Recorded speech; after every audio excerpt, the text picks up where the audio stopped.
Maaf suara saya serak karena saya sakit kemarin. Sempat sakit. Hari ini saya berkhotbah mengenai tentang tahta Allah. Apa sih Bu tahta Allah? Tahta Allah itu adalah tentang the court in heaven. Court itu apa ya? Court itu adalah ruang sidang. Tentang ruang sidang. Court itu tentang ruang sidang di surga.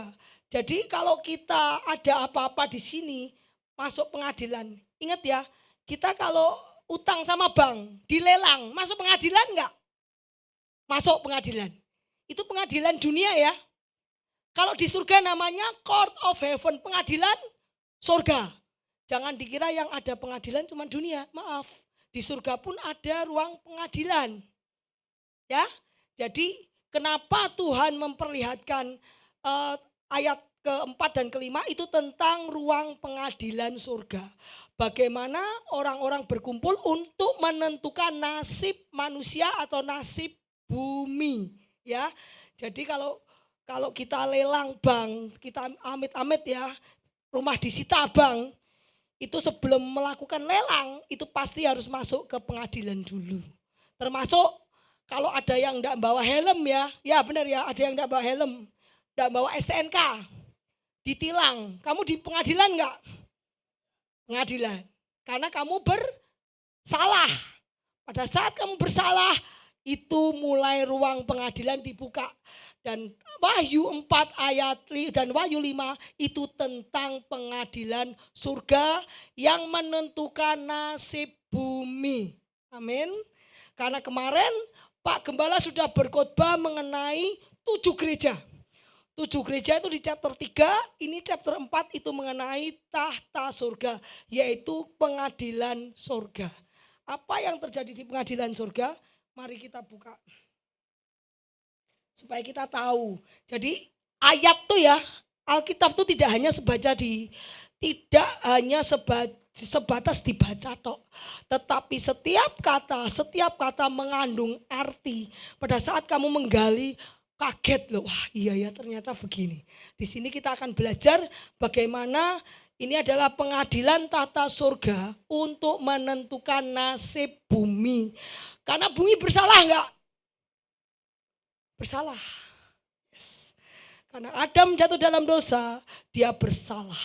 Jadi ruang sidang dibuka untuk menentukan nasib bumi. Apa yang Tuhan hanya hendak lakukan untuk bumi? Mau dihancurkan? Mau diselamatkan? Di sini nanti.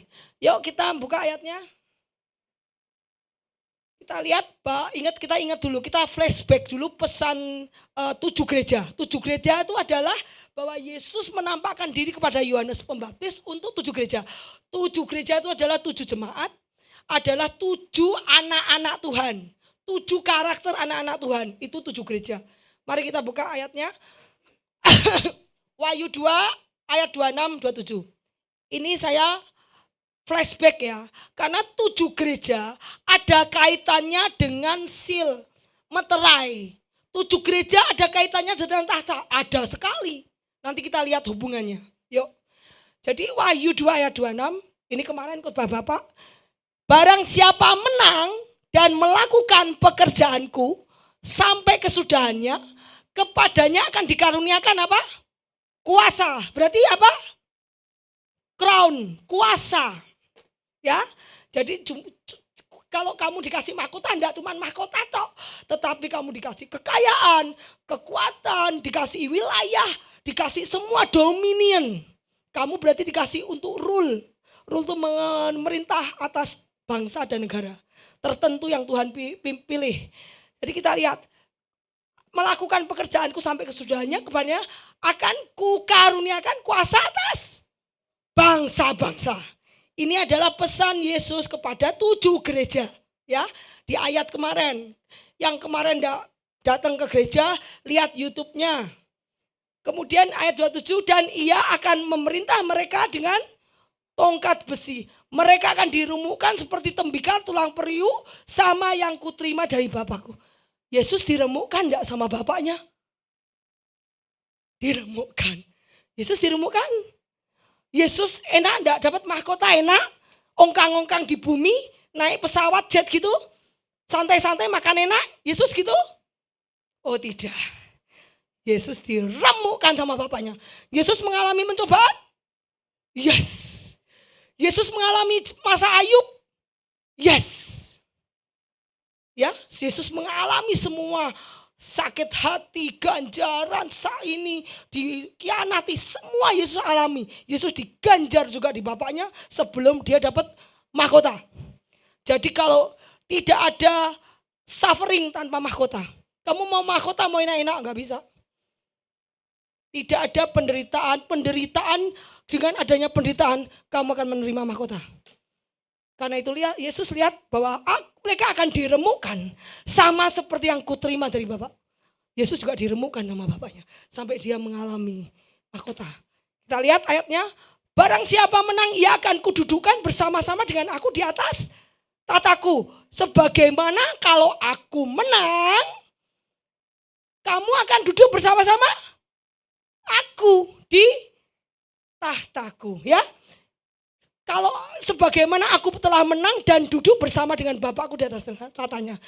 Jadi barang siapa yang menang atas trial dan pencobaan di bumi, semua orang yang menang akan didudukkan bersama Yesus di atas tatanya Yesus. Ingat ya, ini adalah pesan kepada 7 gereja. Barang siapa menang, kamu akan kasih reward. Barang siapa menang, barang siapa menang, barang siapa menang. Barang siapa menang, kamu akan berduduk bersama-sama dengan aku di atas tahta. Sebagaimana aku telah menang mengalahkan dunia. Dan aku sudah duduk bersama-sama dengan Bapa di atas tahtanya. Lagi ayatnya. Kemudian apa? Engkau telah membuat mereka menjadi kerajaan. Dan menjadi imam-imam bagi Allah kita. Dan mereka memerintah sebagai raja di bumi. Setiap orang yang menang akan memerintah sebagai raja bumi. Rajanya bukan lagi Jokowi, bukan lagi Pangeran Charles, bukan lagi Presiden Ronald Reagan siapa yang sekarang Trump apa siapa itu? Bukan lagi. Rajanya adalah kalian yang menjadi menang. Bukan lagi King of Charles, bukan lagi. Bukan lagi. Tapi rajanya adalah setiap orang yang menang akan kududukkan sebagai raja. Kalau raja tuh kere apa banyak uang?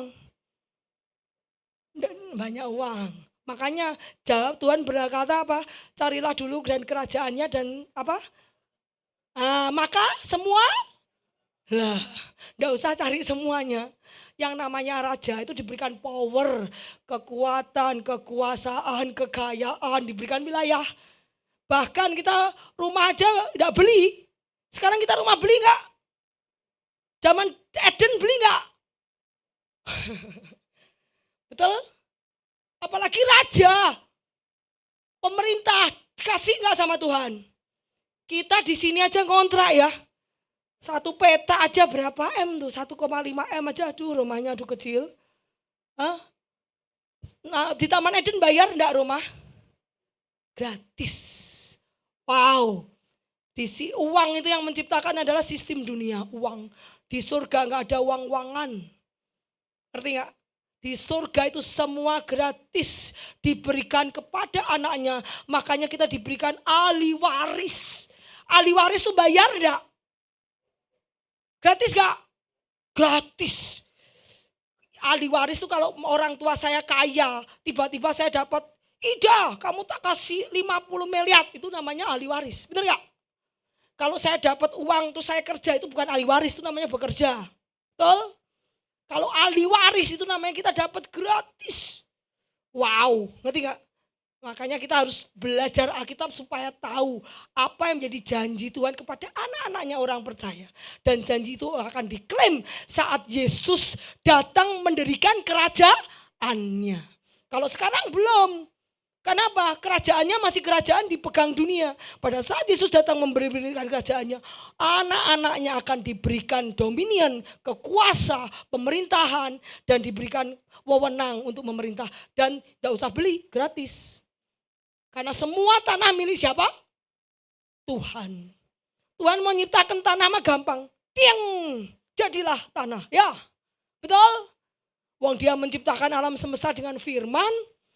Jadilah terang, maka terang jadi. Jadilah ini, jadi. Apa susahnya Tuhan menciptakan tanah? Betul? Makanya kita harus tahu dengan siapa kita menyembah. Kepada siapa kita menyembah. Ya, kita lihat, engkau telah membuat mereka menjadi suatu kerajaan. Menjadi imam. Ingat, anak-anak Tuhan yang menang. Kemarin di pesan Yesus kepada 7 gereja, yang menang akan menjadi imam-imam dan menjadi raja di bumi. Tuhan yang memilih. Kalau imam-imam biasanya dia akan tinggal di Holy City. Holy City itu adalah Yerusalem baru. Di mana Tuhan berada, di situ dia berada. Ya, imam-imam itu adalah sebagai pengantara kepada seluruh orang luar. Ya, kita lihat bahwa ini adalah pesan kepada 7 gereja. Kemarin 7 gereja, Efesus, Smyrna, Pergamus, apalagi Sardis, Tiatira, Laodikia. Masih hafal gak ya? Besok aku kasih besok saya kasih kuis tentang 7 gereja. Yang bisa hafal nanti tak kasih hadiah. Ya, terus kemudian Yesus duduk di tahta dan lihat ini. Apa yang disebut 7 bintang? Di Alkitab bilang 7 bintang. 7 bintang adalah 7 malaikat. 7 bintang adalah 7 malaikat. Kita tahu bahwa setiap daerah itu punya punya penguasa, pengawal. Tahu pengawal. Jadi pada saat ada orang-orang kudus di daerah itu. Bukan orang kota kudus ya. Maaf ya, bukan kota kudus ya. Orang kudus itu orang-orang yang benar. Tuhan kasih malaikat di sana. Hei malaikat, itu ada Richard, ada Albert, itu semua itu orang-orang kudus. Tak kasih satu malaikat, kamu bertanggung jawab sama mereka. Itu namanya malaikat pelindung orang-orang kudus. Makanya ada 7 bintang di 7 gereja. Sardis, Tuhan bilang kepada 7 bintang itu 7 malaikat yang menjaga orang-orang kudus di sana. Katakan bahwa mereka harus menang. Kalau engkau menang, kamu mendapat ini. Kalau engkau menang, kamu akan diberikan batu putih. Kalau engkau menang, kamu akan diberikan mahkota kehidupan. Kalau engkau menang, kamu akan menjadi soko guru. Kalau engkau menang lah. Jadi orang-orang kudus itu ada yang melindungi. Setan ada yang melindungi, yes. Ingat waktu Daniel berdoa, Daniel, aku membawa doamu, tetapi raja dari Persia menghalangi jalanku. Pada saat aku membawa jawaban doamu dari atas surga, aku dihalangi oleh raja dari Persia. Setan pun ada penghalang, yes. Kemudian setelah aku berkelahi, bertempur dengan raja Persia, kemudian dari raja Yunani menghalangi aku. Jadi orang kudus ada yang melindungi, setan pun juga mengurungi orang-orangnya juga. Berusaha menaklukkan orang-orang kudus, berusaha menggagalkan kekudusan orang-orang kudus. Ya, jadi ini kita lihat bahwa Tuhan selalu memberi pesan sebelum memberikan sesuatu.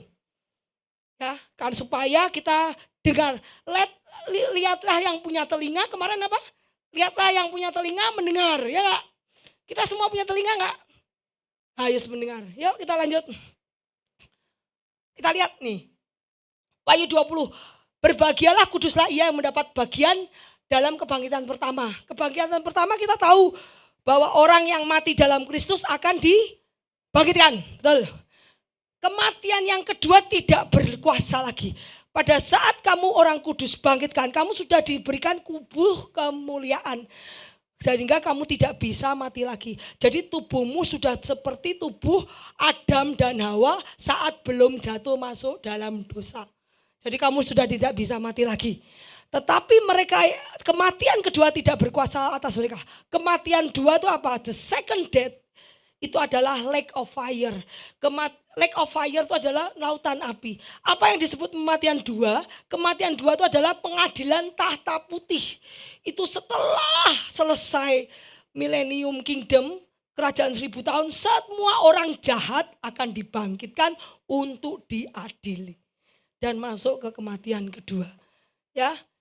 Kita lihat tidak berkuasa lagi, tetapi mereka akan menjadi imam-imam Allah dan Kristus. Berapa kali dikatakan imam-imam? Berapa kali? Selalu imam-imam. Dan mereka akan memerintah sebagai raja. Bro, di sini dikatakan imam dan raja. Imam dan raja berarti anak-anak Tuhan yang hidupnya berkenan kepada Tuhan. Melakukan perintah Tuhan.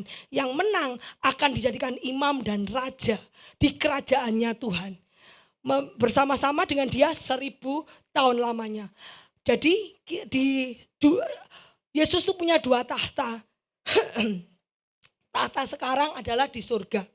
Tahta sekarang adalah di bersama Bapaknya. Kita lihat Wahyu 4 ayat 1, Yesus itu duduk bersama Bapa di tahta Allah di surga. Kemudian yang kedua, Yesus akan mempunyai tahta sendiri dalam kerajaan 1000 tahun. Tidak lagi sama Bapaknya, tapi sendiri. Imamnya siapa? Imamnya kita ini yang menang. Ngerti ya? Dan kita Yesus punya tahta sendiri dalam kerajaan 1000 tahun. Kita akan didudukkan bersama dengan Yesus di kerajaan 1000 tahun. Kita baca ayatnya. Ini mengenai fungsi Yesus di surga.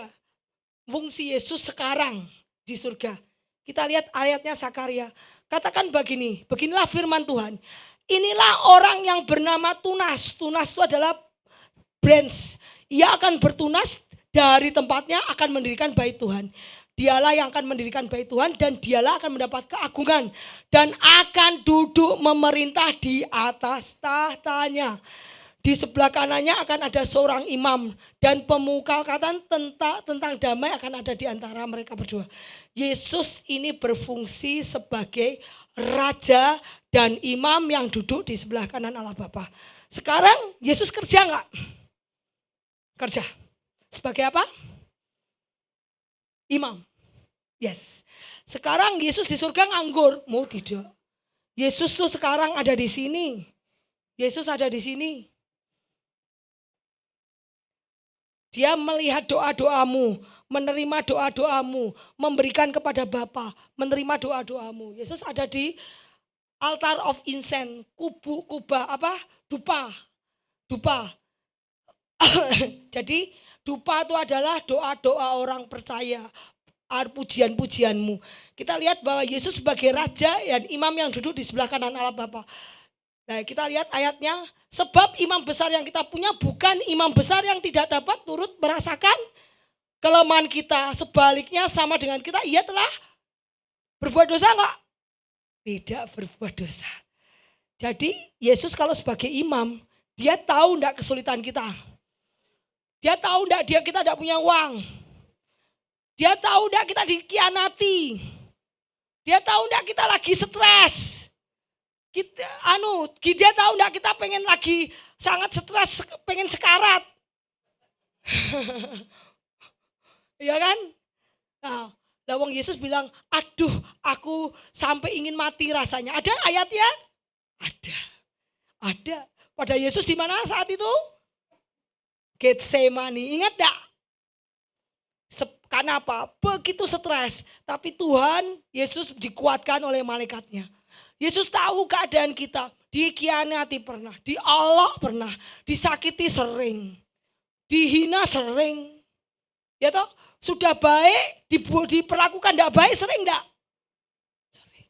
Jadi kalau kamu berdoa kepada Tuhan, Tuhan saya benci orang itu. Aku sudah sering. Kalau aku mau benci ya banyak yang gitu ya Tuhan kali ya. Pilatus, Herodes ya enggak? Siapa lagi? Ahli Taurat kalau ngomong nyebelin ya. Imam Taurat ya enggak? Makanya kalau kamu mau berdoa sama Yesus, Tuhan aku enggak punya uang ya tahu. Aku juga merasakan kebutuhanmu. Yesus kalau naik kapal memang bayarnya pakai doa. Enggak. Yesus bayar pajak pakai doa. Enggak loh. Tuhan kami harus membayar pajak. Kita butuh uang. Petrus mancing nanti di ikan yang pertama kamu dapat uang. Berarti Yesus bayar pajak pakai apa? Uang. Jadi dia tahu apa yang kebutuhanmu. Karena Yesus sebagai manusia merasakan kamu sebagai manusia. Dia pernah hidup sebagai manusia. Dan dia merasakan kesedihanmu. Merasakan bebanmu. Makanya Yesus sebagai imam besar. Yang tahu persoalan kita. Merasakan kelemahan kita. Cuman kalau kamu sering berdosa. Bohong ah. Ayo, siapa yang sering bohong? Abu kan bohong putih, gak ada bohong putih. Bohong putih itu, bohong itu mendatangkan kebaikan. Gak ada bohong itu mendatangkan kebaikan. Ya toh? Ya kadang-kadang, Bu ini bohong putih. Supaya dia gak sakit hati. Itu namanya gak ada. Ngerti gak? Gak ada yang bohong putih. Bohong tetap bohong. Ngerti gak? Tapi Yesus tidak pernah berdosa. Yesus ngajari bohong putih gak? Gak ada. Nah ya gak ada.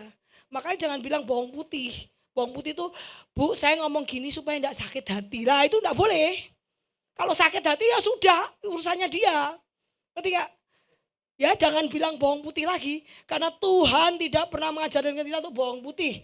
Tuhan berkata, katakan iya kalau iya, katakan tidak kalau tidak. Selebihnya dari iblis. Ya, jadi kita lihat bahwa Tuhan adalah sebagai imam yang punya merasakan keberadaannya sebagai manusia sama seperti kita. Jadi persoalanmu, apapun persoalanmu, duduk tenang di hadapan Yesus. Yesus pasti punya jalan keluar karena dia pernah merasakan hidup sebagai manusia. Amin. Yuk kita lanjut. Kita lihat Yesus akan memiliki kerajaan yang akan datang sampai membuat seluruh musuhnya bertukuk lutut di bawah kakinya. Lihat ayatnya yuk. 1 Korintus, kemudian tiba kesudahannya yaitu bila mana ia menyerahkan kerajaan kepada Allah Bapa, sesudah ia membinasakan segala pemerintahan, kekuasaan dan kekuatan. Jadi Yesus menebus, kemudian Tuhan tak serah ke ini loh, tak serah ke ini, sudah tak tebus kepada Allah Bapa. Ya, karena ia harus memegang pemerintahan sebagai raja sampai Allah meletakkan semua musuhnya di bawah kakinya. Musuh terakhir yang diminasakan adalah maut. Sebab segala sesuatu telah ditakluknya di bawah kakinya. Tetapi kalau dikatakan bahwa segala sesuatu telah ditaklukkan, maka teranglah bahwa ia sendiri yang telah menaklukkan segala sesuatu di bawah kaki Kristus. Itu tidak termasuk di dalamnya. Tetapi kalau segala sesuatu telah ditaklukkan di bawah Kristus, maka ia sendiri sebagai anak akan menaklukkan dirinya di bawah dia yang telah menaklukkan segala sesuatu di bawahnya supaya Allah menjadi semua. Jadi Tuhan itu setelah mengalahkan, ingat musuh kita, perjuangan kita bukan darah dan daging, melainkan pemerintah-pemerintah, penguasa-penguasa dan di udara. Ingat gak? Jadi the battle itu perjuangan kita hidup di dunia adalah melawan apa? Dosa, betul? Betul? Apa itu? Dosa itu apa sih? Mau tanya. Dosa itu apa? Bukan klepon ya. Dosa itu apa? Dosa itu adalah melanggar perintah Tuhan. Betul? Kalau Tuhan katakan A, kamu B, itu sudah berdosa. Berarti hidup di dunia itu adalah perjuangannya adalah melawan dosa. Kita tuh harus penundukan diri menjadi doulos, hamba. Kalau kita punya keinginan sendiri, itu sudah dosa. Jadi kita harus mengalahkan dosa hari demi hari. Kalau ada sesuatu yang bertentangan dengan Tuhan, kita lakukan itu sudah dosa. Ya, kemudian Tuhan ingat gak ini? Pada saat itu, pada saat Adam dan Hawa jatuh dalam dosa, apa yang dikatakan? Ingat Hawa dan si ular, ingat keturunannya Hawa nanti akan meremukkan keturunanmu. Ular yang itu. Keturunannya Hawa akan meremukkan keturunanmu. Waktu itu di Taman Eden sudah dibilang, kamu kurang ajar ya. Anakku kamu kisi-kisiki pakai firman. Tuhan tidak ini kan ya. Makanlah begitu dimakan dua dosa. Karena Tuhan tidak bilang tidak boleh makan, itu makan, itu sudah dosa. Dosa itu melanggar perintah Tuhan. Itu everyday kita berperang untuk itu. Kemudian dia bilang keturunanmu akan meremukkan kepalamu. Dan keturunannya Hawa siapa? Lari ke Yesus. Yesus adalah dari keturunan Hawa. Dari anaknya yang bernama Set. Ya, jadi akhirnya keturunannya Hawa yaitu Yesus yang bisa meremukkan kepala ular atau iblis. Ya. Jadi kita tahu, ingat pada saat Armageddon, iblis dicampakkan di lubang. Saat itu Tuhan mendirikan kerajaan 1000 tahunnya. Dan kita semua akan diangkat menjadi raja-raja dan imam-imam. Yuk kita lanjut.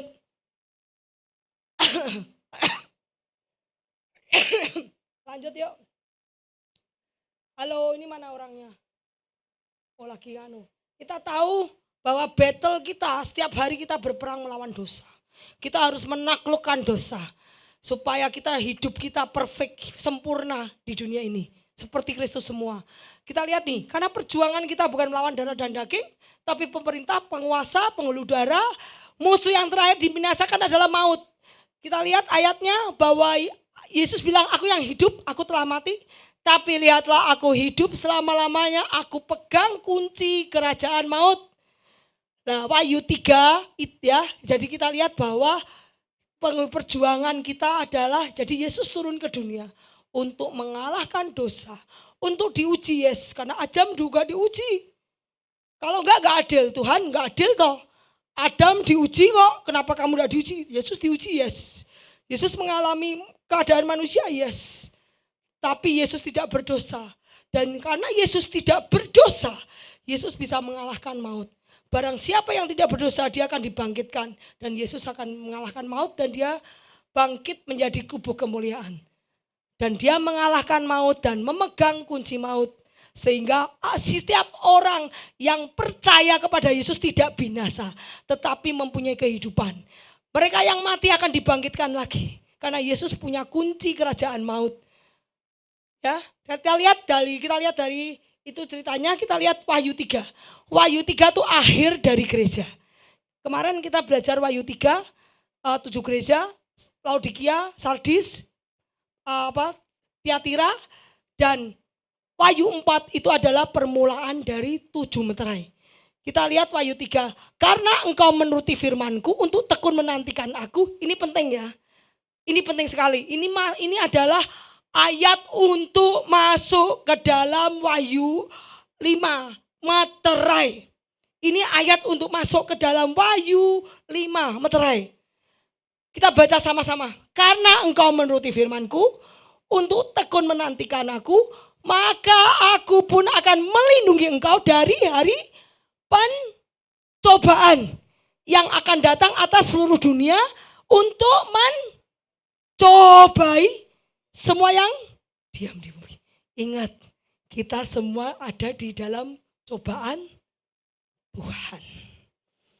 Kita sekarang dalam taraf pengujian Tuhan, dicobai Tuhan. Kamu akan lihat Tuhan lihat siapa yang menang, siapa yang kalah. Itu yang menang akan mewarisi bumi, yang kalah akan mengalami tadi kematian Ingat ya, kenapa kita dicobai? Adam dicobai, Yesus dicobai, Ayub dicobai, semua anak Tuhan harus dicobai. Supaya Tuhan tahu imanmu murni atau tidak. Ingat, ini adalah ayat untuk masuk ke Wahyu 4:5. Karena engkau menuruti firmanku untuk tekun menantikan aku akan melindungi engkau dari pencobaan yang akan datang seluruh bumi untuk mencobai mereka yang ada di bumi. Kita lihat, what is the hour of trial? Ya, hour of trial itu jadi ya Tuhan akan mencobai semua yang ada di bumi untuk melihat apakah dalam pencobaan itu kamu tidak berbuat dosa. You have lived the perfect life. Kamu hidup yang sempurna. Wow. Ingat ya, kita dicobai loh. 7 meterai, apakah itu 7 meterai? Ada yang tahu 7 meterai? Pasti nggak ada yang tahu. 7 meterai itu adalah masa pada saat Yesus menang dan naik ke tahta Allah. Dan sampai masa ketika menang dan didudukkan ke tahtanya. Ingat, yuk kita lihat, baca ayatnya. Apakah 7 meterai itu 7 meterai adalah masa pada saat Yesus menang dan duduk bersama Bapa di tata Allah. Dan ketika kita menang, selama masa 7 meterai terjadi dan kita duduk bersama di tata, berarti 7 meterai adalah pada saat Yesus menang naik ke surga, ngerti? Dan saat kita rapture, 7 meterai. 7 meterai itu adalah saat Yesus naik ke surga. Bapak, aku sudah menang atas dosa. Kamu lihat hidupku di dunia, perfect life. Tidak ada yang didapati aku berdosa Tuhan. Aku melakukan seluruh perintah-Mu. Yes, kamu layak. Makanya layaklah engkau worthy. Kamu worthy to praise. Karena hidupmu perfect.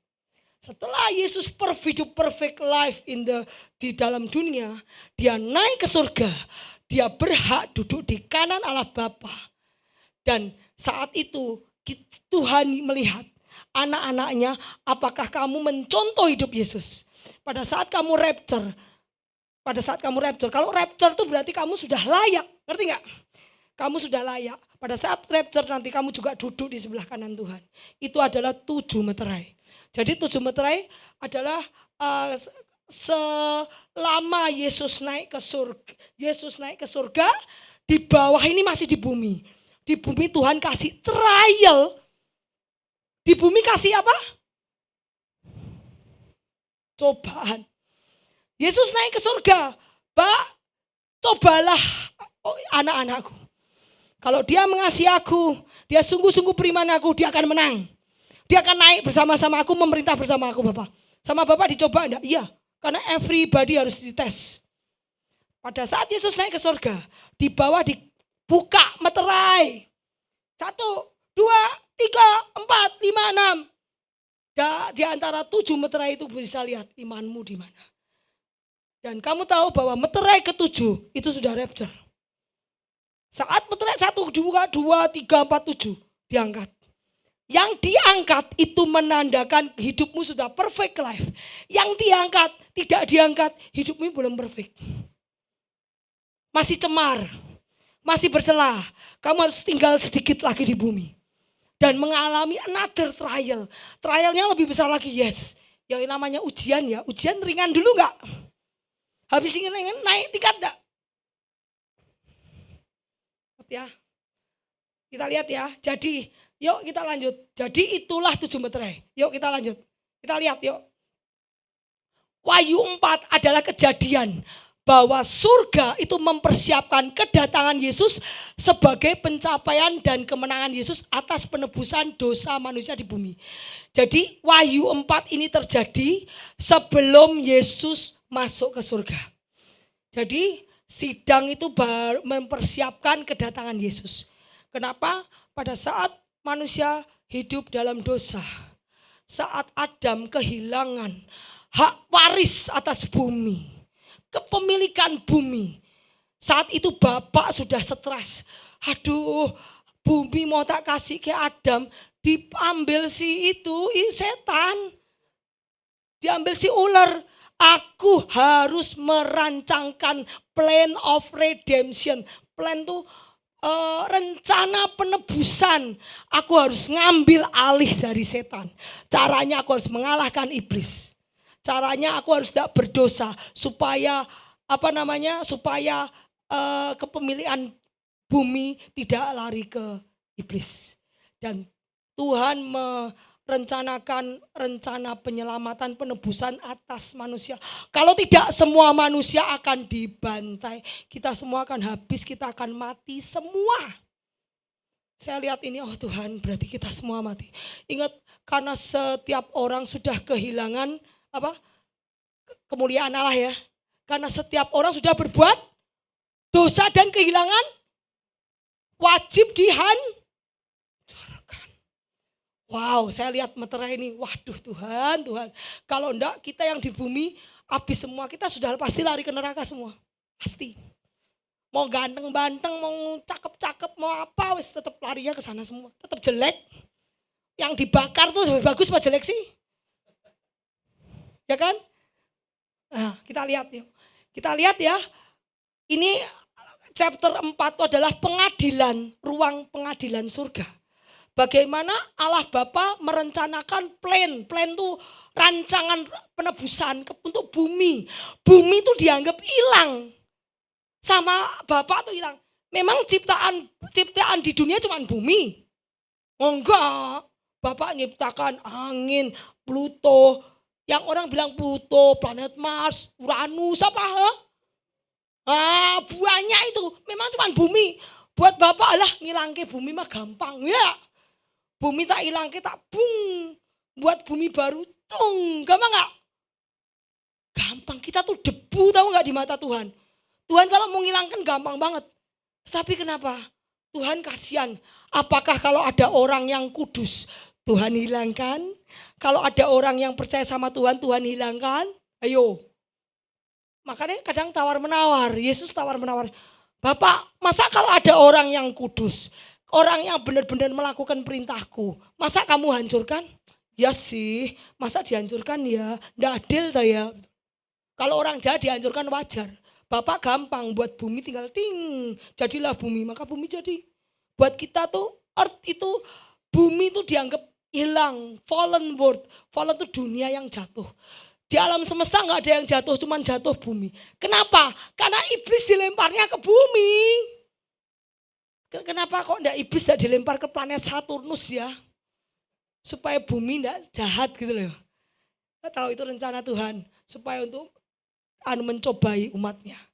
Ya, kita lihat Wahyu 4 ayat pengadilan di ruang pengadilan surga. Wahyu 4 ayat 1 sampai 1. Kemudian daripada itu aku melihat sesungguhnya sebuah pintu terbuka di surga.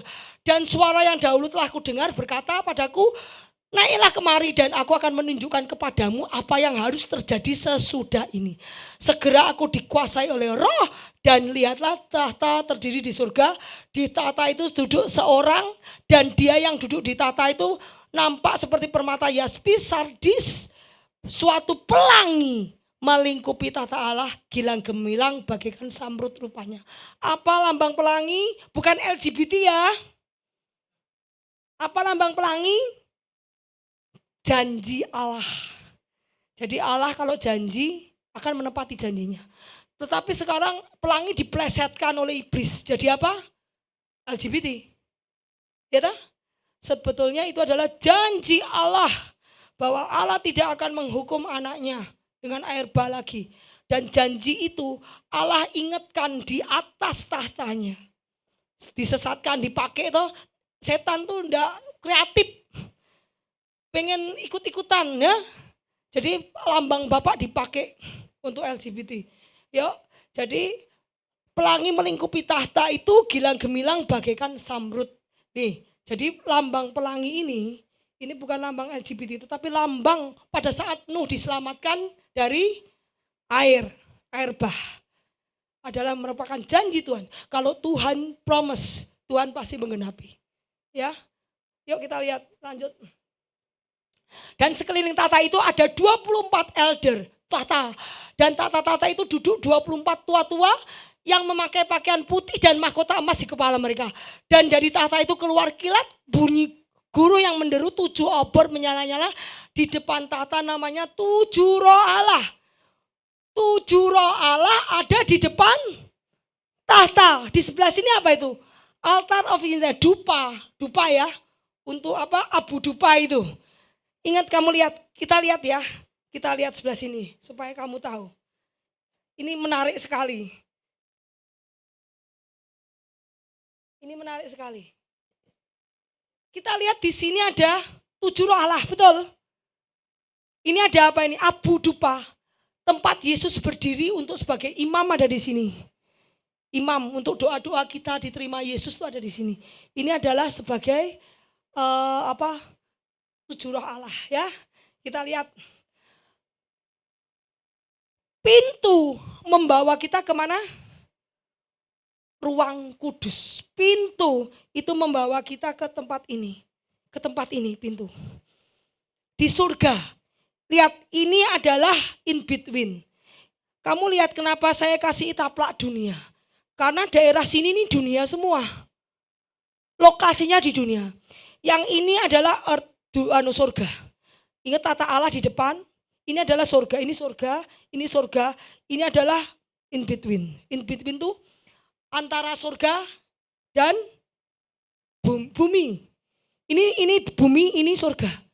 Jadi kenapa saya kasih taplak biru? Karena ini semua pembaptisan, korban baptisan itu semua terjadi di bumi. Kalau di surga udah segini nih, pengudusan sampai segini. Ini jadi kita lihat pintu membawa kita ke ruang kudus dan pelantikan Yesus. Di dalam ruang kudus ada apa? 24 tua-tua, 4 makhluk surgawi.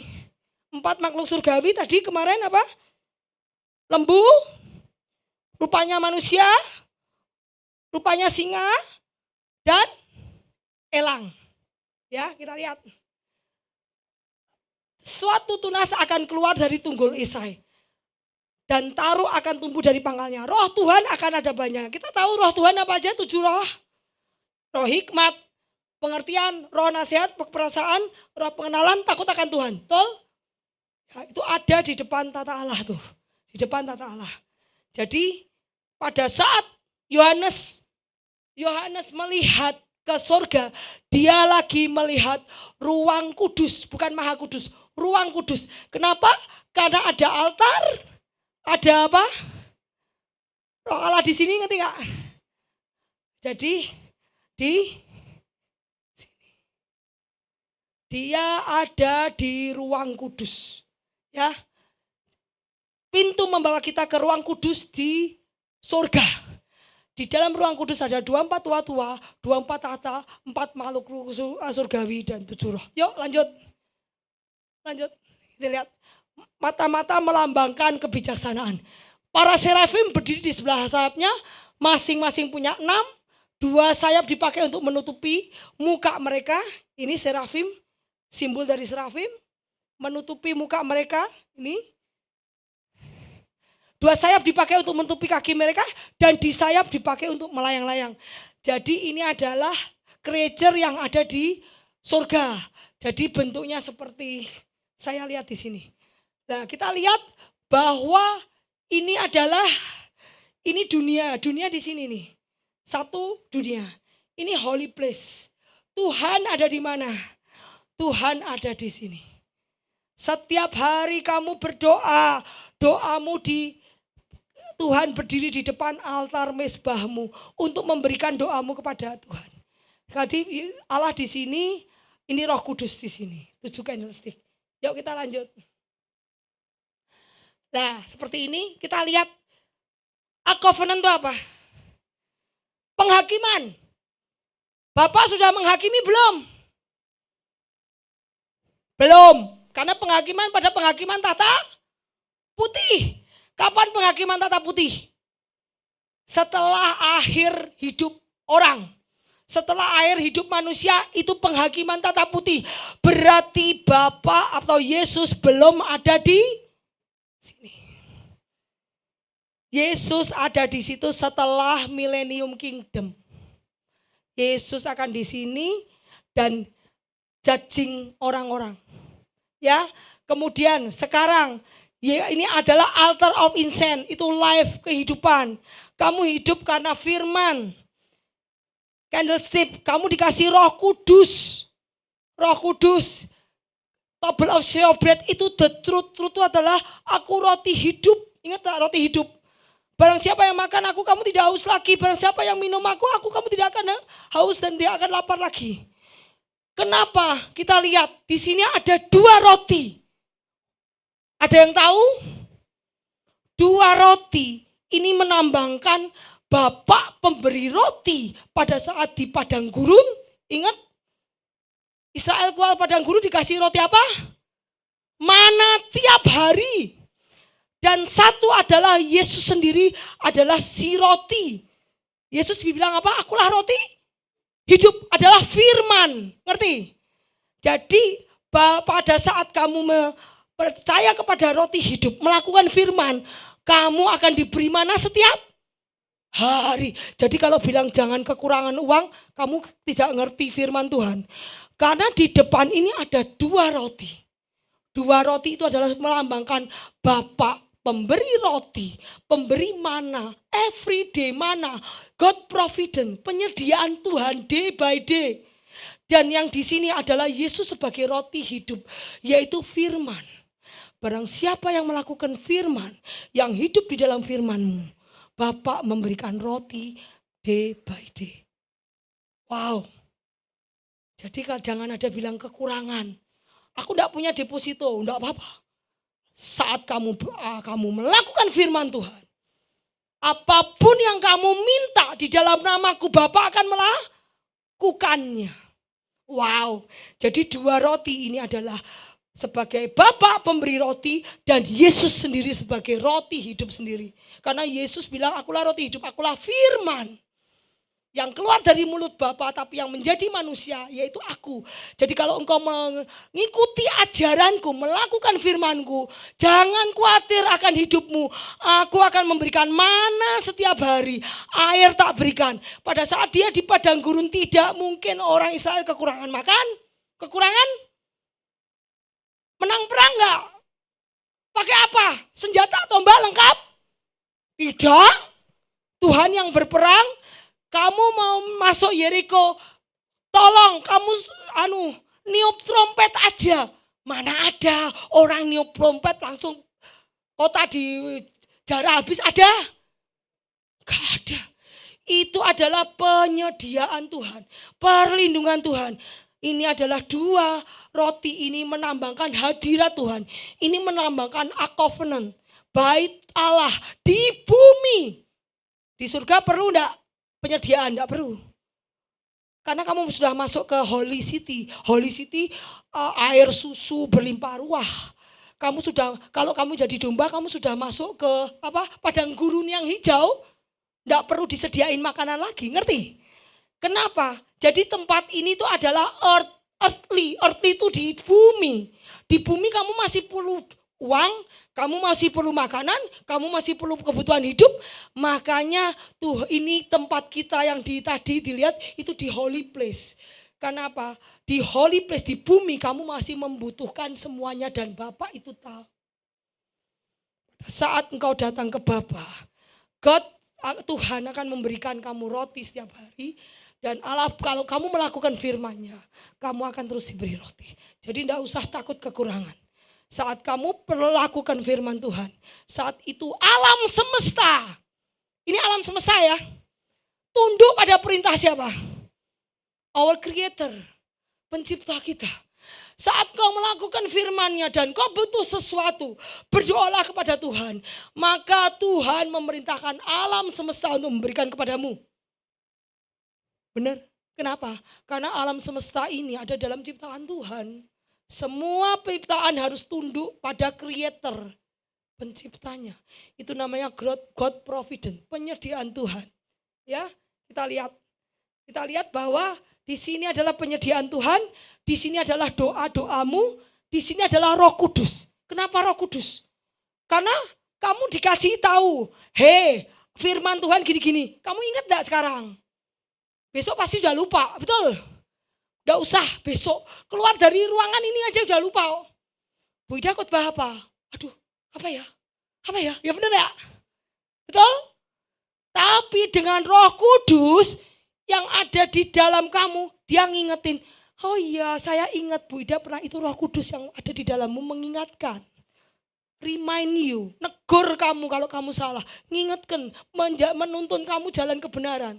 Itu Roh Kudus. Tanpa Roh Kudus, hari ini kamu tak kasih tahu, besok kamu pulang dari sini udah lupa. Ingat ya, makanya perlu Roh Kudus. Illuminati untuk menerangi terus hatimu, supaya hatimu jangan gelap. Karena dunia ini sudah gelap, ngerti ya? Dan ini adalah Tuhan ada di sini, ini God provision.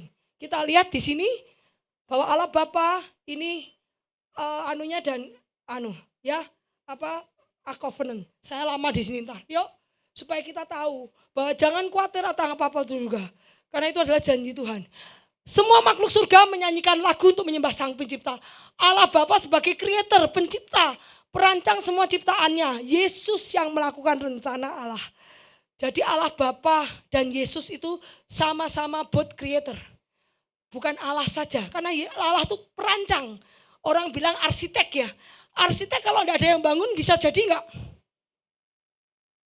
Arsitek gambar doang. Jadi enggak? Enggak jadi toh?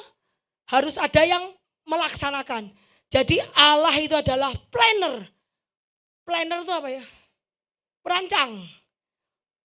Dan Yesus itu implementasi. Implementasi itu melakukan segalanya terjadi. Namun bagi kita hanya ada satu Allah saja, yaitu Bapa, berasal dari segala sesuatu yang untuk Dia, dan satu saja yaitu Yesus Kristus. Olehnya segala sesuatu telah dijadikan karena Dia hidup. Yaitu hanya satu Allah, yaitu Bapa. Daripadanya berasal segala sesuatu, dan untuk Dia kita hidup. Hanya satu Tuhan saja, Yesus Kristus. Berarti Bapa dan Yesus adalah satu. Jadi kalau ada bilang Yesus bukan juru selamat, Yesus bukan anak Allah, itu orangnya error. Karena dia tidak mengerti firman Tuhan. Dia tidak memahami firman Tuhan. Ngerti gak? Dia hanya melihat sekelupit-sekelupit, tapi dia tidak membaca konteksnya di dalam firman. Lihat Kolose, ia adalah gambar, Yesus adalah gambar Allah yang tidak kelihatan, yang sulung, lebih utama dari segala yang ciptaan.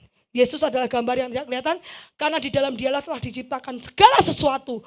Karena dalam Yesus diciptakan segala sesuatu yang ada di bumi, yang kelihatan dan tidak kelihatan, baik singgasana maupun kerajaan, baik pemerintah maupun penguasa, segala sesuatu diciptakan oleh Dia untuk Dia. Jadi bagi Yesus semua diciptakan. Karena Yesus yang mengatur semua alam semesta. Bapa yang merencanakan, tapi Yesus yang mengatur. Ya, tentang implementasi. Yuk kita lanjut. Lihat nih, kita baca. Mazmur Daud, Tuhanlah yang punya bumi dan segala isinya, dan dunia serta yang diam di dalamnya. Sebab Dialah yang mendasarkan di atas hutan, lautan, menegakkan di atas sungai. Siapakah yang boleh naik ke gunung Tuhan? Siapakah yang boleh berdiri di tempatnya yang kudus? Orang yang bersih tangannya dan murni hatinya, yang tidak menyerahkan dirinya kepada penipuan dan tidak bersumpah palsu. Kita bayangkan, bisakah kamu berdiri di hadapan tata Allah? Maaf, kalau tatanya, mukanya seperti matahari dan wajahnya tidak terlihat, bisakah seorang manusia berdiri di depan tata Allah? Tidak bisa, karena setiap manusia sudah berdosa dan kehilangan kemuliaan Allah. Maka Allah harus turun ke dunia untuk menjadi daging. Ngerti? Jadi Allah, karena kita sudah tidak bisa berdiri di depan Bapa karena kita sudah berdosa, maka Tuhan yang turun ke dunia untuk menjadi daging, hidup bersama-sama kita, ngajari kita, berinteraksi sama kita. Maka Allah harus jadi daging, harus hidup sebagai manusia. Bukan karena kita tidak bisa menghampiri Allah, Allah yang menghampiri kita. Karena kita sudah semua orang sudah berbuat dosa dan kehilangan kemuliaan Allah. Yuk kita lanjut. Dan di hadapan tahta ada lautan kaca, bagaikan kristal. Di tengah-tengah tahta itu dan sekelilingnya ada 4 makhluk penuh dengan mata, sebelah muka maupun belakang. Adapun makhluk yang pertama sama seperti singa, dan makhluk yang kedua sama seperti anak lembu. Makhluk yang ketiga mempunyai muka seperti muka manusia. Makhluk yang keempat seperti burung nasar. Tadi apa? Makhluk yang pertama apa? Singa. Makhluk yang kedua lembu. Makhluk yang ketiga manusia. Makhluk yang keempat nasar. Ya. Dan keempat makhluk itu masing-masing bersayap, 6 sekelilingnya, sebelah dalamnya penuh dengan mata. Tadi mata melambangkan apa? Kebijaksanaan. Dan dengan berhentinya mereka berseru, kudus, kudus, kuduslah Tuhan Allah yang maha kuasa, yang sudah ada dan yang akan datang. Dan setiap kali makhluk-makhluk itu mempersembahkan pujian dan hormat dan ucapan kepada Dia yang duduk di atas tahta itu dan hidup sampai selamanya. Jadi di tahta Allah itu semua malaikat nyanyinya, kudus, kudus, kuduslah Tuhan. Holy, holy, holy. Holy are you Lord. Holy, holy, holy are you Lord. Itu menyanyi pagi dan siang dan malam, kudus, kuduslah, kuduslah Tuhan. Itu semua ciptaan menyanyikan kuduslah Tuhan. Seperti kaca, ini dia akan Jadi Allah tuh nggak ngapa-ngapain di kaca, yang bawa pergi-pergi itu ini nih. Malaikatnya yang gotong kayak kaca, tau nggak? Malaikatnya 4 tuh yang gotong kaca, Bapak duduk di atas. Ya, jadi seperti ini. Ini malaikatnya, dan ini adalah mata di sini supaya apa? Mata Tuhan melihat segala tempat. Jadi tidak ada yang tersembunyi di hadapan Tuhan. Karena setiap apapun yang kita lakukan dicatat di dalam buku kehidupan. Yuk kita lanjut. Tuh. Dan di tengahnya ada yang menyerupai 4 makhluk hidup. Beginilah mereka menyerupai manusia, tetapi masing-masing mempunyai 4 muka. Kaki mereka lurus, telapak mereka kuku anak lembu, lagi melekap. Pada keempat sisi mereka di bawah sayap, keempat tangan manusia. Mengenai ini muka sayapnya mereka berempat adalah begini. Mereka saling menyentuh dengan sayapnya, mereka tidak berbalik kalau berjalan. Masing-masing, jadi mereka tidak boleh balik gini. Malaikatnya berjalannya lurus semua, tidak boleh balik. Muka mereka, nih keempatnya muka manusia, muka singa, muka lembu, muka raja wali ya. Ini adalah modelnya seperti ini. Muka singa ini yang menjaga tahta Allah. Yuk. Lanjut yuk. Nah kita lihat apa tuh makhluk surgawi ini apa? Melambangkan Kristus. 1, muka mereka manusia. Kristus sebagai apa? High priest, perantara, penghapus dosa, membawa kebenaran, firman yang jadi daging supaya hidup di depan di hadapan manusia. Kenapa? Karena tidak ada satupun manusia bisa melihat Allah. Maka Tuhan harus turun ke dunia menjadi manusia supaya firman itu sampai kepada kalian-kalian ini. Ya. Wajah Allah adalah manusia, Yesus Kristus. Manusia punya pikiran, jadi kemanusiaan Yesus. Yesus sebagai manusia. Lion apa? Raja orang Yahudi. Victory, kemenangan atas dosa, atas kematian, atas evil, atas dunia. Yesus sudah menang atas dosa, atas kematian, atas setan, dan atas dunia. Yesus sudah menanggung maut atas hukuman dosa. Manusia menghancurkan tadi pekerjaan iblis, betul? Mengalahkan kejahatan dengan kebaikan, mengalahkan dunia. Singa Yehuda mewakili kemenangan atas dosa manusia dan menjadi raja di dalam kerajaan atas manusia. Jadi Tuhan akan memerintah di kerajaan Tuhan di bumi. Yuk lanjut. Lembu. Kenapa Tuhan dikasihkan lembu? Ingat, lembu memikul beban. Lembu itu dulos, betul? Lembu tuh dia disuruh apa-apa nurut. Kamu ke sana. Ya. Kamu ke sini. Ya. Betul ya? Mana ada lembu? Gua enggak mau gitu. Itu bukan lembu, itu macan, ya. Ya toh? Itu apa? Biawak ya. Lembu itu memikul beban. Lembu itu korban. Lembu itu pelayan. Lembu itu dulos. Apakah Yesus sebagai dulos? Yes. Yes, ketaatan dan kesetiaan. Kerbau diakui sebagai hewan yang sabar bekerja untuk pemiliknya, yaitu Allah Bapa. Yesus sabar kepada Bapa. Yes. Dia mampu memikul beban, mengenal pemiliknya. Yesus bekerja sebagai orang yang melayani, bukan dilayani. Jadi Yesus menanggung dosa manusia. Yesus menanggung bebanmu. Ingat Yesus berkata apa? Hei kau yang letih lesu dan berbeban berat, maka datanglah hei marilah kepadaku yang letih lesu dan berbeban berat. Aku akan memberikan. Berarti bebanmu dipukul siapa? Berarti Yesus sebagai lembu. Mikul beban orang. Melayani orang. Itu gambaran dari Yesus. Eagle berbicara tentang keilahian. Penghakiman, judgment. Kenapa saya taruh di sini? Karena eagle berbicara tentang judgment. Judgment itu apa? Penghukuman atas dunia. Sudah di covenant. Jadi kenapa? Makanya mata eagle hilang tuh paling lihat dalam paling jelas. Dia kalau mencari ikan dari jauh loh, sudah dikeker Masuk cuas, sudah ngambil ikan di dalam air laut aja bisa kelihatan. Bisa diambil, betul ya? Kita aja lihat segitu enggak kelihatan ya. Mata eagle itu mata yang tajam. Allah matanya tajam enggak? Dia menyelidiki hati orang. Hatimu yang busuk pun tahu enggak? Hatimu yang baik tahu karena Tuhan menyelidiki hati manusia. Matanya seperti mata elang, menyelidiki sampai ke sumsum, ke tulang-tulang. Eagle disebut raja dari segala burung di udara. Matanya bisa melihat dari kejauhan untuk menangkap mangsanya. Eagle menggunakan badai angin untuk melayang tinggi. Eagle tidak menunggu badai reda tetapi menggunakan badai sebagai media untuk terbang tinggi. Eagle dapat terbang dalam jarak tempuh yang jauh dan kecepatan yang tinggi. Dan di langit yang tinggi, eagle melambangkan Kristus. Karena siapa yang akan menghakimi di judgment white of throne? Bukan Bapak tetapi Yesus. Karena Bapak sudah menyerahkan penghakiman atas dunia ini kepada Yesus. Jadi 4 ini melambangkan image of Yesus. Yuk lanjut yuk. Yuk lanjut yuk.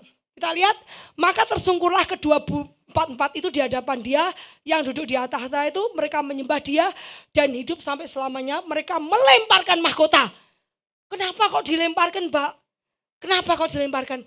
Karena tua-tua tuh merasa aku enggak layak pakai mahkota.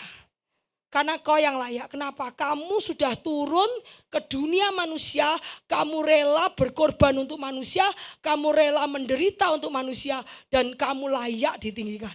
Dan ingat kamu menang. Kamu tidak kalah sekalipun penganiayaan, penderitaan datang, tapi kamu tetap bertekun, tetap tunduk sama Bapak dan kamu tidak menyerah.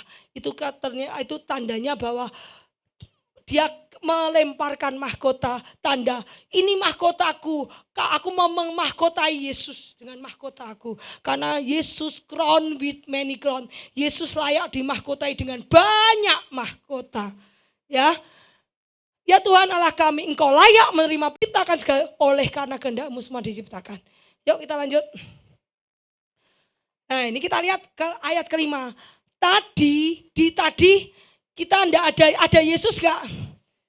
Tadi adalah tidak ada Yesus. Tadi adalah Bapa. Kemudian ini Wahyu 5. Maka aku melihat di tangan kanan dia yang duduk di atas tahta itu sebuah gulungan kitab yang di sebelah dalam dan sebelah luarnya dimeterai dengan 7 meterai. Dan aku melihat orang malaikat yang gagah berseru dengan suara nyaring.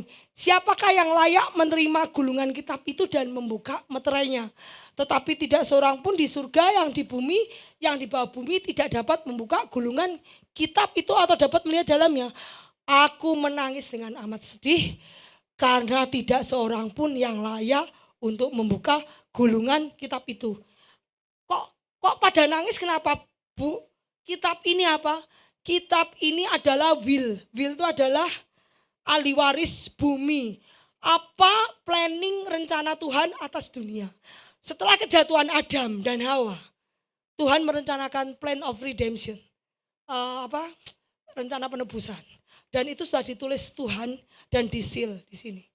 Siapa yang menang, aku mau memberikan kepada siapa yang tadinya Tuhan mau menghapuskan dunia. Tadinya Tuhan mau menghapuskan dunia. Dunia gampang, tinggal dihapuskan semua. Ingat Nuh, Tuhan sudah mencoba dengan Nuh ya. Nuh dihapuskan, jebret, tinggal Nuh, tapi tetap karena yang salah bukan manusianya, setannya yang salah. Setan masih berkuasa di bumi. Maka Tuhan sudah mencoba dengan Nuh, tapi tidak berhasil. Ada yang berhasil, ada yang tidak. Ada Nuh, ada yang anak-anaknya masih jahat. Makanya akhirnya Tuhan plan of redemption untuk menebus manusia dan itu dicatat di dalam gulungan kitab. Gulungan kitab ini adalah warisan bumi, kepemilikan bumi. Siapa yang menang, yang hidup kudus di bumi, yang tidak bercacat celah, yang bisa menebus dunia, itu akan diberikan gulungan kitab dan akan menjadi pewaris bumi dan berhak hidup di bumi dan menjadi bersama-sama Kristus menjadi bumi. Kalau saja Tuhan tidak datang dan tidak bisa membuka gulungan kitab, kita tidak tahu apa yang terjadi. Betul enggak? Bagaimana kamu tahu ada penyesatan? Kamu tahu enggak ada famine? Kelaparan? Kamu tahu enggak ada perang? Enggak tahu toh? Semua kamu tahu dari kitab Revelation. Dari kitab Matius. Dari Revelation itu dibukakan, disingkapkan. Siapa yang menyingkapkan? Yesus. Kalau kamu enggak ada Yesus, kamu tidak tahu apa yang terjadi dengan dunia. Dan kita semua mati. Makanya dia nangis, kenapa enggak ada yang buka? Kalau enggak dibuka, enggak tahu isinya. Yang buka, yang tahu isinya. Isinya itu ya kitab Revelation ini. Gulungan ini, scroll itu adalah isinya kitab Revelation ini. Kalau kita tidak belajar kitab Revelation, kamu tahu enggak apa yang terjadi dengan dunia? Enggak tahu. Kita semua akan mati. Makanya si Yohanes nangis. Aduh, kalau enggak ada yang bisa buka, kalau enggak ada yang layak, waduh, berarti Allah Bapa akan menghapuskan seluruh dunia. Dunia kan, semua orang dunia pasti masuk ke neraka. Enggak ada satupun yang diselamatkan. Nah, makanya lihat nih. Yuk, lanjut. Lalu berkatalah seorang dari tua-tua itu, jangan kau menangis. Sesungguhnya singa dari Yehuda, tunas Daud telah menang. Sehingga ia dapat membuka gulungan kitab itu dan membuka 7 meterainya. Lalu aku melihat di tengah tahta itu 4 makhluk. Dan tengah-tengah itu berdiri seekor anak domba yang disembelih bertanduk 7. Itulah ketujuh roh Allah yang diutus ke bumi. Jadi Yesus datang. Ini terjadi kapan? Saat Yesus sudah menang dari penebusan, sudah menebus umat dunia, sudah disalib, selesai Tuhan. It's finished, sudah selesai Bapak. Rencana penebusanmu sudah tak lakukan Bapak. Apakah berarti aku sudah selesai? Sekarang Bapak, aku mau pulang. Setelah aku selesai membawa tugas untuk menebus manusia, untuk mengambil alih bumi dari setan, aku mau pulang ke surga. Ini kemudian Yesus pulang. Ayat 5 itu Yesus pulang. Ayat 4 itu Yesus di surga lagi mempersiapkan sidang. Menanti-nantikan Yesus pulang. Ini ayat 5 itu Yesus pulang. Yesus pulang pada saat Yesus naik ke surga. Ini Yesus datang di sini. Yuk lanjut. Setelah pelantikan di surga selesai, Yesus sudah menerima kuasa di bumi dan di surga. Diurapi kepada seluruh pengikutnya dan Roh Kudus dikirim ke seluruh dunia lewat apa yo? Pantekosta. Ingat? Setelah Yesus naik ke surga, Tuhan mengirimkan apa? Roh Kudus. Jadi Tuhan bilang gini, Bapak, aku sudah mengalahkan dunia. Aku tidak berdosa. Saat di dunia kau tidak mendapati aku berdosa. Aku hidup the perfect life. Hidup yang sempurna seperti yang Bapak mau. Tuhan, sekarang aku minta kepadamu. Kirimkan Roh Kudus seperti engkau memberikan aku Roh Kudus kepada anak-anakku. Mereka yang mengikuti firman-Ku, mereka yang menjadi murid-Ku, kirim Roh Kudus. Supaya mereka juga diselamatkan, datang ke surga sama seperti aku. Bapak oke, makanya Roh Kudus dikirimkan, Pantekosta, supaya murid-murid Yesus menerima Roh Kudus dan layak mendapatkan kingdom seperti Tuhan. Lihat. Ya, terus kita mau tanya, 24 tua-tua itu ada. 24 tua itu adalah malaikat yang tertinggi. Pencipta mewakili alam semesta. Ingat loh, alam semesta bukan bumi dok loh. Bumi diwakili siapa coba? Adam. Ingat? Bumi itu diwakili oleh Adam. Kamu tahu enggak planet Saturnus, Uranus, memang enggak ada yang mewakili? Ada. Planet-planet lain di dunia memang Tuhan menciptakan alam semesta hanya bumi. Tidak. Banyak yang kita enggak ngerti ya. Makanya kadang-kadang, Bu ada alien. Bu ada ini, ada orang kayak ini, bentuknya kok aneh kayak manusia tapi bukan manusia. Atau pengikut luar angkasa ya. Bu ada makhluk luar angkasa. Mungkin kita nggak ngerti nggak? Karena kita di bumi. Tetapi Tuhan tuh menciptakan alam semesta tidak bumi. Jadi 24 tua-tua itu adalah malaikat yang diberi kekuasaan untuk all the creation, Tuhan creation, dan sidang di sana, court of heaven. Bilangan 11, kita lihat bahwa Musa juga ditunjuk sama Tuhan untuk punya tua-tua. Nih ya, jadi apa yang terjadi di bumi itu gambaran surga. Kita lihat, kumpulkan di hadapanku dari antara para tua-tua Israel 70 orang yang kau ketahui menjadi tua-tua bangsa. Dan pengatur pasukannya. Kemudian bawalah mereka ke kemah pertemuan supaya mereka berdiri di sana bersama-sama dengan kau. Jadi Musa tuh, bangsa Israel kan banyak. Sekarang kalau misalnya maaf ya, Richard jemaat 10.000. Pusing gak dia? Waduh, Bu, gak sanggup kalau satu ngurus 10.000 ya. Berarti dia harus menunjuk beberapa orang lagi, ngerti gak? Untuk mengatur. Sama, pada saat Musa sudah kewalahan mengatur bangsa Israel, Tuhan bilang, Musa jangan kamu lakukan sendiri. Kalau kamu lakukan sendiri dengan segitu kamu capek. Kamu tunjuk 70 orang yang nanti tak kasih roh Allah. Pada saat kasih roh Allah dia akan memberi kamu, bisa memberi nasihat kepada bangsa Israel. Kita lihat nih. Di hadapanku antara tua-tua itu mengatur pasukannya ini. Lalu turunlah Tuhan dalam awan berbicara kepada Musa. Kemudian diambilnya sebagian dari roh yang hinggap di padanya ditaruh kepada ke-70 tua-tua. Ketika roh itu hinggap pada mereka, kepenuhannya mereka seperti nabi, tapi sesudah itu tidak lagi.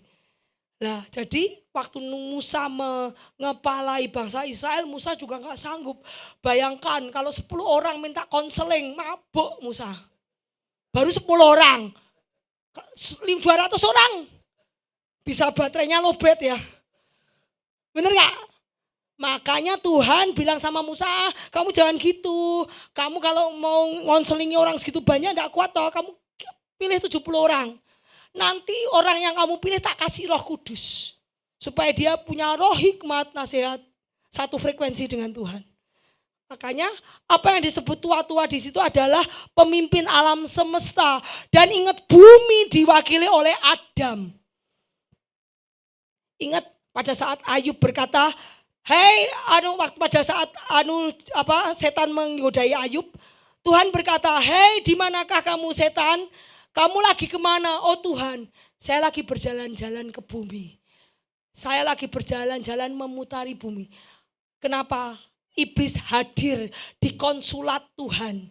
Kenapa iblis hadir di rapatnya surga?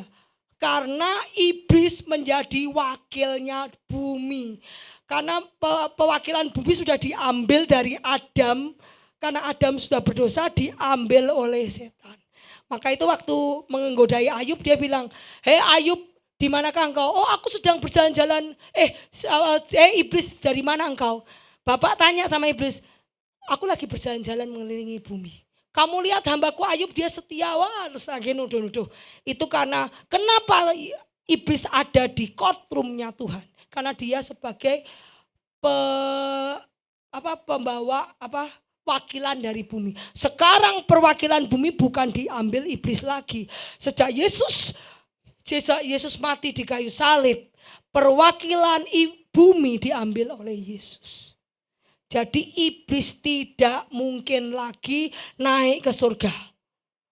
Iblis sudah selama-lamanya tidak bisa naik turun surga kayak biasanya. Karena sejak Yesus turun ke bumi, mengambil alih meterai ini, kepemilikan bumi menjadi milik Tuhan. Dan Tuhan akan membela kamu di hadapan Bapa. Tuhan menjadi pembela kita. Yuk kita lihat ya. Jadi ini Roh Kudus dia ke seluruh bumi. Ini adalah Musa waktu memilihnya. Yuk lanjut. Banyak loh. Gulungan kitab itu ada di tangan Allah Bapa. Gulungan, apa itu gulungan? Adalah suatu perjanjian atau ketetapan kepada seseorang tertentu yang ditentukan untuk membuka nasib manusia. Jadi nasib manusia ada dalam gulungan ini. Wah, kita ini habis. Nasib manusia ada di dalam gulungan ini. Kita lihat bahwa Efesus lihat nih. Sebab Allah di dalam Dia Allah telah memilih kita sebelum dunia dijadikan supaya kita kudus tak bercacat di hadapannya. Dalam kasih Ia telah menentukan kita dari semula oleh Yesus Kristus untuk menjadi anak-anaknya sesuai dengan kerelaan kehendak-Nya. Supaya terpujilah kasih karunia-Nya yang mulia yang dikaruniakannya kepada kita dalam Dia yang dikasihnya. Sebab di dalam Dia oleh darahnya kita beroleh penebusan, yaitu pengampunan dosa. Jadi gulungan ini merupakan nasib seluruh umat manusia di bumi. Itu ada di court of heaven. Kita lihat setiap gulungan ini dimeteraikan. Dikasih seal. Setiap gulungan ini banyak isinya. Itu berumur 1000 tahun. Ingat, lihat nih, kita lihat ya. John Vision. Bahwa ini adalah war in heaven. War in heaven itu pada saat Lucifer dikalahkan dan dibuang dari surga, dibuang ke bumi. Itu permulaan dari pemberontakan di surga saat Lucifer dibuang ke bumi. Kemudian dari ini first seal, second seal, 3 seal ini. Kita lihat Yesus di mana Yesus? Yesus di sini nih. Yesus datang nih. Yesus datang opening the seven seal ini adalah pembukaan dari seven seal sampai Yesus datang di sini. Jadi ingat kita ada di mana sekarang?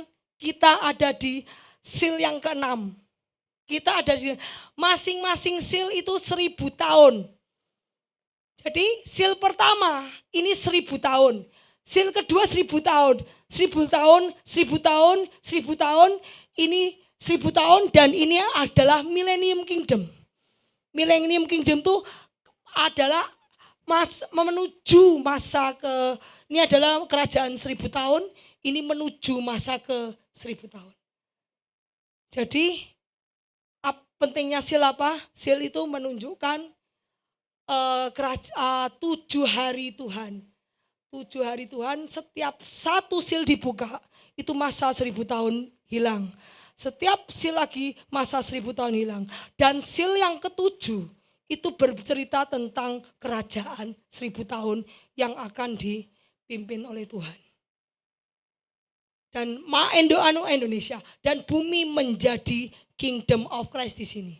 Dan satu-satu ini nanti ada isinya, hasilnya mengenai apa, termasuk mengenai hidup manusia, putusan yang kamu buat sekarang, keputusan yang kita buat sekarang akan berdampak pada di sini. Karena apa? Di sini adalah judgment, final judgment. Jadi Tuhan tidak membiarkan kamu berbuat dosa, dibiarkan. Kenapa? Karena the hour of judgment belum terjadi. Jadi masa penghakiman belum terjadi. Pada saat masa penghakiman terjadi, apapun yang kamu katakan, apapun yang perbuat, sudah dicatat di sini semua. Ada di catatan di situ. Jadi seal ini melambangkan history of umat manusia. Termasuk Yesus disalib ada di situ, Kaisar Nero di situ, ada semua. Penyesatan, Jadi untuk yang lanjutnya saya lanjut, kayaknya masih banyak banget. Masih banget. Saya akan jelaskan mengenai apa itu 7 meterai. Apa itu 7? Kenapa sih kita harus belajar 7 meterai? Enggak penting apa sih meterai. Kalau kamu meterai kamu baru kaget. Ternyata meterai itulah history of mankind. History of umat manusia. Bahwa umat manusia itu layak diselamatkan atau layak dibuang. Di situ. Yuk kita coba dilanjut, masih banyak masih banyak. Yuk kita lanjut aja, minggu depan udah jam segini. Saya masih aja 15 slide lagi mengenai materai. Dan itu mengenai history umat manusia. Tapi berbahagialah, yang penting gini, berbahagialah Tuhan sudah membuka meterai. Karena apa? Dia bilang, jangan takut kalau engkau menang, engkau akan dikaruniakan mahkota. Jadi kalau Tuhan sebelum mengadakan trial, Tuhan sudah mengasih tahu kita untuk berjaga-jaga apa yang kita perbuat. Jadi istilahnya begini, saya lihat gini. Tuhan tuh ngasih tes, ujian. tapi dia ngasih bocoran. Ngerti nggak? Oke Richard, hari ini kamu ujian.